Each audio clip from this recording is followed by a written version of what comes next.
Olá pessoal, tudo bem? Nesse módulo, vamos tratar de um assunto muito importante e complexo também, a contabilidade social. A contabilidade social é o registro contábil da atividade produtiva de um país, né, e num período de tempo, geralmente de um ano. Esse mecanismo serve para mensurar os principais agregados macroeconômicos. E que agregados são esses? São três: o produto, a renda e a despesa. A despesa, ela considera só em relação a bens e serviços finais, tá certo? Preste atenção porque isso é muito importante. Quando a gente fala de agregados econômicos e mensuração da produção, a gente fala de contabilidade social, que é muito parecida com a contabilidade de empresas, mas só que agora vamos contabilizar todos os produtos que vão ser comercializados na economia, tá certo? Então vamos dar uma olhadinha em cada um dos agregados isoladamente. Vamos lá? Produto: soma de todos os bens e serviços finais produzidos em uma determinada economia, contabilizados em um período de um ano. Renda: soma de todas as remunerações percebidas pelos proprietários dos fatores de produção. Despesa: soma dos gastos efetuados pelos agentes econômicos na aquisição dos bens e serviços finais. Muito bem. Quando consideramos o produto, olha só, o produto se refere a bens e serviços finais. Os bens e serviços intermediários não entram no cálculo, pois já estão contabilizados nesses bens e serviços finais. Tá certo? Olha só como acontece. Imagina se você for comprar um notebook. O notebook, você vai pagar um determinado preço para adquiri-lo. Mas lá nesse notebook já tem a tela, tem o HD, tem as memórias, o teclado, uma porção de componentes, né, que foram utilizados, a carcaça, né, a estrutura física, tem um monte de equipamentos que foram utilizados para montar um notebook. Então, o produto, o valor que vai ser contabilizado para se somar ao produto nacional bruto, ou PIB, produto interno, ao produto nacional, seria só o valor do notebook, porque o HD, a memória, o teclado já estão computados, tá certo? Por isso que a gente fala que os bens intermediários, a matéria-prima ou bens intermediários, se forem semi-acabados, não entram na conta, porque já fazem parte do preço de venda do produto. Ok? Pois bem, o sistema de contas nacionais utiliza o método das partidas dobradas, que considera dois elementos básicos: origem de recursos e destino dos recursos. Se eu tenho receita, eu tenho a despesa, e tem que estar em equilíbrio. Na economia, a renda que a economia vai ter tem que estar em equilíbrio com a despesa que essa economia faz, dentro do sistema econômico, correto? Sempre tem que ter esse princípio, ok? As receitas são iguais aos gastos. Bom, devo informar que a soma do primeiro deve ser igual à soma do segundo. Isso é muito importante. A soma da renda tem que ser igual à soma do consumo. O sistema de contas nacionais discrimina as transações entre agentes macroeconômicos, por exemplo, família, empresas, governo e setor externo. Setor externo a gente chama de resto do mundo, são os outros países com os quais nós fazemos comércio internacional. Mas é setor externo, ok? Preste atenção nesses agentes, pois vamos utilizá-los com muita frequência. Nesse sentido, precisamos de alguns princípios básicos das contas nacionais. E nesses princípios básicos vão te dar toda a orientação, todo o caminho, todo o delineamento para que o raciocínio fique bem mais completo. Correto?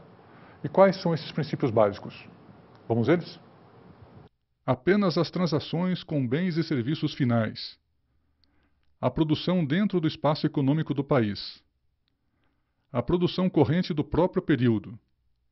A moeda é a unidade de medida. Os valores das transações financeiras não são registrados. A identidade fundamental: produto igual renda igual despesa. Ok. Mãos à obra. Para entendermos como é feita a mensuração desses agregados macroeconômicos, vamos utilizar uma ferramenta chamada fluxo circular de renda. Nesse sentido, vamos começar por um modelo simplificado: economia fechada sem governo. Somente famílias e empresas. Olha só, nessa questão de modelo simplificado, famílias e empresas, vamos considerar que na sociedade só existem de um lado famílias e de outro lado empresas.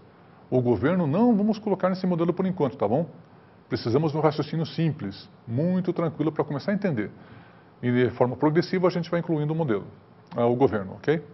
Pois bem, o fluxo circular de renda representa todas as transações entre famílias e empresas, transações econômicas, né, em uma economia simples, portanto, sem governo e sem a presença do mercado externo. Por isso que fala economia fechada, sem mercado externo e sem governo. O governo não interfere, não aparece. Nesse caso, se estou considerando transações econômicas entre famílias e empresas, a primeira questão, as famílias fornecem para as empresas fatores de produção, correto? As empresas compram esses fatores de produção e pagam, remuneram esses fatores de produção, correto? E as empresas fornecem bens e serviços. E quem consome? As famílias. Por isso o fluxo circular de renda. Ok? As famílias fornecem fatores e recebem dinheiro. As empresas produzem bens e recebem dinheiro. Então o dinheiro, a renda, ela circula na economia. Para dar uma sensação melhor em relação a esse raciocínio, vamos dar uma olhadinha na seguinte figura. Fluxo circular da renda. Economia fechada sem governo.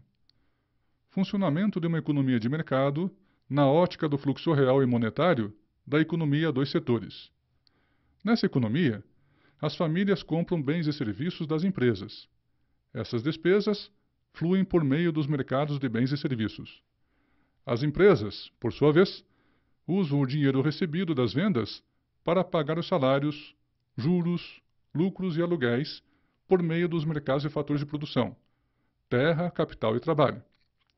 Assim, nessa economia, a moeda flui continuamente das famílias para as empresas e das empresas para as famílias. Uma coisa importante. Observem que nas caixas estão representados os fluxos reais da economia. Já nas setas, estão representados os fluxos monetários da economia. Perceberam? Agora, uma coisa muito importante. Eu vou precisar que vocês mantenham essa figura na memória durante muito tempo, inclusive na atividade profissional de vocês. Tá certo? Pois bem, vamos explicar mais um pouquinho sobre esse fluxo circular de renda. As empresas não existem sem pessoas, certo? Ou as empresas funcionam sozinhas? Pois bem, as famílias ofertam às empresas fatores de produção. São terra, capital, trabalho. E, claro, um determinado nível de tecnologia. A tecnologia também é um fator de produção interessante, né? E recebem remuneração pelos recursos fornecidos. Se eu ofereço trabalho, eu recebo salários. Se eu forneço capital, eu recebo lucro. Se eu empresto dinheiro para a empresa, a remuneração do dinheiro é juro. E se eu tenho bens e alugo para a empresa, eu recebo aluguel. Tá certo? Então percebam que a renda ela é composta por 4 elementos: salários, lucros, juro e aluguel. Correto? As empresas demandam esses fatores. Quando elas utilizam esses fatores, né, fazem esses pagamentos. É uma contrapartida interessante, não é? E justa. Pois bem, na continuação dessas relações econômicas, as empresas produzem e ofertam bens e serviços. Para quem? Para as famílias. São elas que receberam a renda. As famílias onde estão as pessoas, os trabalhadores, os sócios, os investidores, né, os técnicos que vão trabalhar nas empresas, ou seja, todas as empresas precisam de pessoas, e essas pessoas vêm da família. Por isso que a gente faz essa divisão, famílias de um lado e empresas do outro, né? Pois bem, se esses bens e serviços que são produzidos, são ofertados para as famílias, quando têm renda, pagam por esses bens e serviços, correto? Então as empresas fornecem bens e serviços e recebem por esse fornecimento, tá certo? Vamos ver como é que isso fica. As famílias ofertam trabalho, recebem renda das empresas, compram produtos, bens e serviços, pagam preço pela aquisição, cuja receita serve para produzir mais bens e serviços e contratar trabalho. Bom, se as empresas produzem, precisam de capital, certo? Estrutura produtiva. Então vamos ver como é a formação de capital. Na economia de dois setores, supomos que as famílias apenas consomem e as empresas produzem bens e serviços para consumo. Entretanto, as famílias fazem poupança e as empresas investem. Como assim? As famílias fazem poupança? Olha só, se partir do princípio que nós temos uma determinada renda e se nós não consumirmos toda a renda, significa que fazemos poupança, correto? Não precisa ser uma poupança de 5 mil, 10 mil, 1 milhão de reais. A gente guarda um pouquinho. O fato é que as famílias em conjunto, na sociedade, elas guardam um pouco de dinheiro, fazem uma poupança. E essa poupança não é aquela poupança de colocar na caderneta de poupança, por exemplo. Eu posso comprar ações, eu posso investir em títulos do governo, eu posso fazer RDB, CDB, né, eu posso comprar vários títulos no mercado de capitais. Eu poupo o dinheiro, significa que não estou, esse dinheiro poupado, a poupança, significa que não estou usando dinheiro para fazer consumo, correto? E por que as empresas precisam dessa poupança para poder investir? Uma relação muito simples. Vamos seguir o seguinte raciocínio. Imagine que vocês queiram montar um carrinho de cachorro-quente. É simples, né? O carrinho de cachorro-quente, ele custa R$1.000, ou 1.000 unidades monetárias. E vocês ganham, por exemplo, 500 unidades monetárias. Ah, mas é fácil, é só juntar 2 salários e pagar pelo carrinho. Calma lá. Dessas 500 unidades monetárias, vocês utilizam para fazer a manutenção, né, da sua casa, pagam energia, água, alimentos, roupa, transporte. E vamos supor que vocês gastem todas essas 500 unidades monetárias para a manutenção, né, da atividade de vocês, a manutenção da vida de vocês. Não sobra nem um centavo para você pagar o carrinho. E aí, qual seria o raciocínio? Bom, eu vou financiar o carrinho, então. Vou dividir em 10 vezes. Digamos que a empresa facilita para vocês e faça esse carrinho de 1.000 unidades monetárias em 10 vezes. Então, vou ter que pagar 100 unidades monetárias por mês, correto? Mas se eu não tenho poupança, não tenho nem condições de fazer uma reserva, como que eu vou pagar essas 100 unidades por mês? Não tem jeito, né? Não tem jeito. Então, eu preciso fazer poupança. Eu preciso deixar de consumir, de um lado, fazer poupança para poder pagar esses R$100. As empresas a mesma coisa. Elas só vão conseguir investir se tiver dinheiro disponível no mercado. Ok? Pois bem, nesse sentido, em relação ao investimento, que ele é muito importante, vamos dar uma olhadinha de como se representa investimento. Poupança agregada S. É a parte da renda nacional menos o consumo. Investimento agregado, I. É formado pela formação bruta de capital fixo e pela variação de estoque. Perceberam como a poupança se relaciona com o investimento? E a gente comentou, para investir é só fazer um empréstimo. Mas como eu vou pagar se eu não tenho reserva?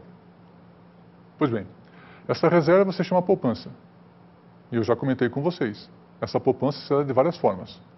Pois bem, vamos ver como o fluxo circular de renda fica representado incluindo o consumo e investimento. Ok? Agora, incluímos a poupança e investimento. Percebe como se relacionam? A poupança é transferida para o setor produtivo, para que possa ampliar a planta industrial. Após o investimento, a tendência é crescimento econômico. O fluxo circular de renda ajuda a perceber como a economia funciona em sua forma básica, não ajuda? Ter essa percepção, né, sobre aspectos econômicos e sobre economia é importante para o administrador, pois além de entender como a firma funciona, é preciso verificar onde está inserida, quem são seus concorrentes, qual o público consumidor de seus produtos. Parece complicado, mas é nesse ambiente que a firma está inserida. É aí que você vai trabalhar. Bacana esse tema, não é? Pois bem, ficamos por aqui nesse módulo. Mãos à obra. Leia o material de apoio, grande abraço e até o próximo encontro.